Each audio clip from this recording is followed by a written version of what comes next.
We're here on the main stage for a good old state of the game. And you might be noticing that Tyler's not up there. He's actually over in the players' pit, still playing his matches. So if he actually wins, he'll be joining us. If he loses, he might not. We'll have to see how he's feeling. But we got good old Tasteless joining us in the meantime. Make some noise, guys. Now, we've all talked a lot all day. Jeff, you've been out there playing. How's it out there in the in Pool A? To turn a frown upside down, it's a big learning experience, which is a nice way of saying I've lost every game I've played. But I went into this tournament a little bit confused, a little bit of having a tough time. The metagame for Protoss has shifted around quite a bit. And I feel pretty good about it now. Like in each series, I definitely had one game, including against Coke, which I'm pretty proud of, that I really feel like I could have won the game, and I was ahead. So hopefully with some more work and some learning and more Huck taunting me, I can become a better Protoss player and seal some of those wins. So that's the plan. Now, what do you think about Coke? I mean, I think you guys casted game with him earlier, and you seem pretty impressed with his ZVP. You've played him, correct? What are your thoughts on him? He's far too adorable and good at this game. It shouldn't happen at the same time like that. He's really freaking good. Like he's we're laughing at the chat again. What's up? I don't know. I'm sorry. I was talking with Tasteless. Coca's really good. Okay. Thanks. Well said, Artosis. No problem, man. He's a really good caster. He's a really good player. He still plays. I still play. Yeah. Thank God you don't still cast, man. Damn. Got him. No zoom-in can save you now, Artosis. Coca's really good. Like a lot of Zergs discovered, like, wow, dropping Banelings is really strong. And then they moved on to Infestors. Coca didn't move on, and it still works. He's doing really well. So he's really difficult to play with. I went into the series knowing that no way in hell I could go to the mid game against him unless I had some kind of severe advantage. So both my games were kind of based on that. And you'd think killing his expansion and delaying it and getting Colossi would do that. I thought so too, but didn't work out. So now a lot of Korean Protosses are saying that ZVP is just really, really hard to win. What are your own thoughts on it? It is pretty hard to win. I mean, as In Control just said, Baneling drops are insanely good. Of course, Infestors, they deal a lot of damage right now, man. And what are you supposed to go against that exactly? I mean, Neural Parasite, like, it just grabs your Colossi. So if they rush right to Infestor, that is like a really hard thing to get out of. We have players trying a lot of different things against it, but it's pretty hard right now in Korea. You know, they get a lot of drones up, their timings are really crisp, and it just seems like all the Protoss timings that were the metagame, they're not working out anymore. Yeah, I mean, even to add to that like a little bit, a lot of Zergs are now actually hitting every larva inject, period. And so most Zergs can still do the same Zergling Roach stuff, but they have like 3 times as many units, so many Protosses are struggling against the same stuff they used to be able to beat. And I think that's a little bit about what you were talking with the huge shift in the Protoss metagame experience. Yeah, I absolutely agree with everything you guys said. I want to bring up something else too. I want to clear up something here at MLG from a game we saw earlier today. You guys saw Naniwa's game with the nuke, right? Yeah. So a lot of people are asking, and we sort of just figured this out shortly after here. The force field sound effect can actually cut off the nuke sound effect. So you actually don't know you're being nuked. So that's sort of what happened back there to Naniwa. So a lot of people were just saying, oh, how could he do this? Like, you know, the nuke's right there. He was probably just back in his base making stuff. And then that terrible thing happened. Yeah, I mean, you seem pretty distraught. So did Artosis. You guys, everyone here played in a tournament. Is that like the worst way to really lose a game? Yeah, I think that's got to be the worst way, because first of all, being nuked is actually the worst thing in the world, period, but then not knowing that you're actually being nuked. We had this at GSL as well. Did you guys see the game with Slog, where he got nuked? Yeah, it was the same thing. We're like, I don't know. And he's like, I don't know. We're like, I don't know. Yeah. Well, I will say, in the first game on our stream, TLO figured out a worse way to lose. He was actually in the crowd watching your stream. And he missed his match and got disqualified 2-0. I hope he hears me, because that's bad. But I'm allowed to say it because TLO knocked out Trickster 2-1 with nukes.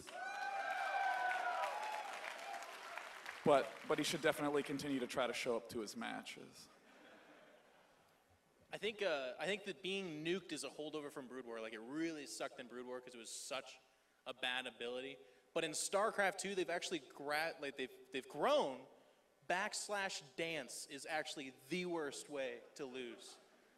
Both as Naniwa did it, and also to have it done to you. When that shit starts happening, it's like, all right, seriously, you're dancing right now? Like, Well, this you is know, my life, man. Like, I feel like neural parasiting an SCV 7 times to make a command center and then killing them with Terran units is probably a little bit worse, but it's pretty bad.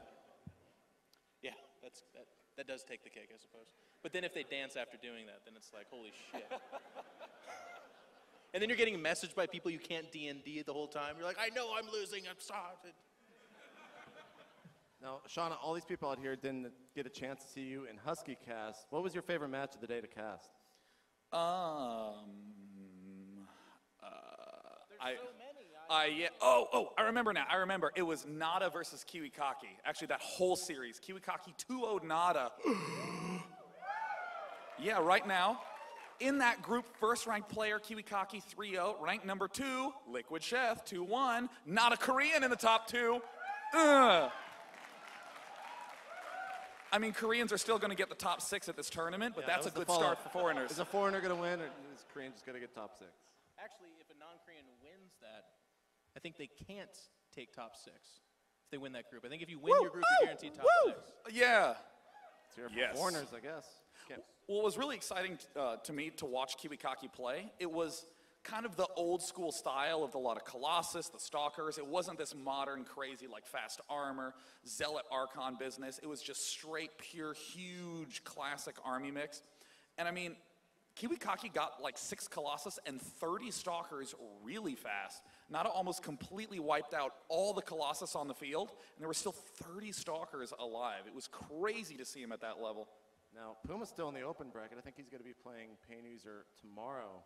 Is he going to be able to take the tournament? He just came off a huge win over at IEM. A lot of people think he's the best Terran player. You actually practiced with him earlier this week at the EG house. What do you think? He's a legitimate monster. We had to show him what the loss screen looks like. So we had Machine sit down and play a couple of games, and we were like, that's what it looks like. And he goes, I no understand what. And we're like, well, it happens when you don't collect giant checks. So he's really, really freaking good. And he's actually like, please, if you get the chance, if he's on the little stage, the big stage, go watch him play. He's actually one of the most adorable human beings to watch play. When anything bad happens at all, he goes, oh. And then just keeps playing and he goes, oh. And he'll like go down his ramp and there's tanks outside and go, oh. So he's just awesome. But everyone on the team's obviously trying to teach him all the curse words and stuff. He taught me she-ball. Go home and Google Translate that one. It's how you order noodles. And he won't be corrupted. He's like, we're like, yeah, here's how you say this. And he goes, no, that's a mean word. We're like, no, it's not. It's how you talk to people. And he's like, me pure mind. You not. So we're working hard to make him Ichi. Now, at the same time, I guess keep trying with that. At the same time, Hero, another Korean over in the open bracket, Protoss user. You probably, I guess, most familiar with him. What do you think he's going to do in this tournament? How far do you think he's going to get? Well, he's Korean, so he'll probably get into the group play, and then he'll probably go ahead and take first place in that group that we're hoping that like Sheth can win. So that's just my guess. Who hurt you, Dan? Dan, what was some of your favorite games you casted today with this guy right here? Best game I casted today, I felt, was Definitely Nanawa Rain Game 1 on Metalopolis. He actually played the new Korean PVT style perfectly. Like, he hit every single timing. Rain is actually pretty good at drops, and I think he lost one Zealot throughout the entire game to drops. And he always had more units. He got his third Nexus up so quick. He was always safe. He had observers. It was beautiful.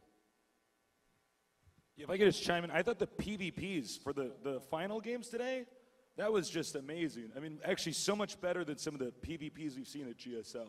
It was really dynamic. It wasn't just pure 4 warp gate where part of my soul dies, you know, every time I have to pretend that, like, this is the best way to play PvP. So that was definitely my favorite games from today. All right, so on the last day of the game, we went around and kind of got everyone's prediction on who's going to win. We've seen a lot of players play today here at day 1. I want to go around and see if everyone's prediction is still the same, and if you're actually not sure, just go ahead and restate what it was in the first place. So we'll start on this side. As I said before, I think it's going to be Bomber Puma finals with Puma winning. And I'm going to stick with that because that's what's probably going to happen because I'm always right. Well said, Dan. I think, yeah, if Clyde was here, they'd all be fucked, okay? We know that, all right? But they lucked out, okay? Well, Phoenix isn't here, so I guess he would have a chance. I would say Bomber? What? Phoenix isn't here, so he would have a chance. Yeah, it's true. What am I saying? I would say Bomber versus I don't know who. I couldn't pick a second place person, but I don't know. I still think Bomber's probably going to win the whole thing. I said Puma because it's an easy pick. Like I said, he doesn't know what the loss screen looks like. Thank you, Machine. Who he's going to face? Dan went with the Korean Terran. I think that's a really good pick because we see that Nada's not going to make it there. The other strong picks, I mean, Koka is 3-0, and I did get to watch him against Rain, and he looks sick. He played really good against Rain, and Rain did quite well in the last MLG, and he's no slouch himself. So I think that's a pretty good prediction. But one of the things I kind of like, I'm always the guy that wants a foreigner way the hell up. I mean, we all do, I think, but I'm the guy that's dumb enough to put him in his vote. So I think I'm going to say Nanny was up there. Only because in Sunday, tragically, Huck sprains his ankle and can't make it. But Nanny does it, yeah. So I think Bomber will probably win, but I'm rooting for Liquid Rhett. Rooting for Rhett, who started off 0-2, but barely lost to Sheth, and then barely lost to Nada. And at the last MLG looked so good, and there's a lot of really good Terran players, and Rhett's ZVT is just stunning, so I'm hoping that he does well. Go Rhett, yeah, Rhett! Now, on the flip side, who's the player that's kind of, you're looking to play really well and just hasn't performed thus far on day 1? Yeah, we'll just go back. I'm going to pass for a second. I didn't know that was the follow-up question. Someone who is, what? The player that's like disappointed you, who you thought was going to be playing extremely well and thus far on day 1 just hasn't been performing. I know exactly how you feel. I would say Naniwa. I was really impressed with some of his games. Well, I think after meeting Naniwa in Korea, I think he has so much potential. He's so smart. He hasn't quite played up to performance, but I'm still really impressed with him. So I'd say him. So this is hard to do this on 2 mics, guys. This is like more fucked up version of Lord of the Flies. Like with 2 conches, this is tricky. What? Were you high during that English class? Did you say Lord of the Flies? All right.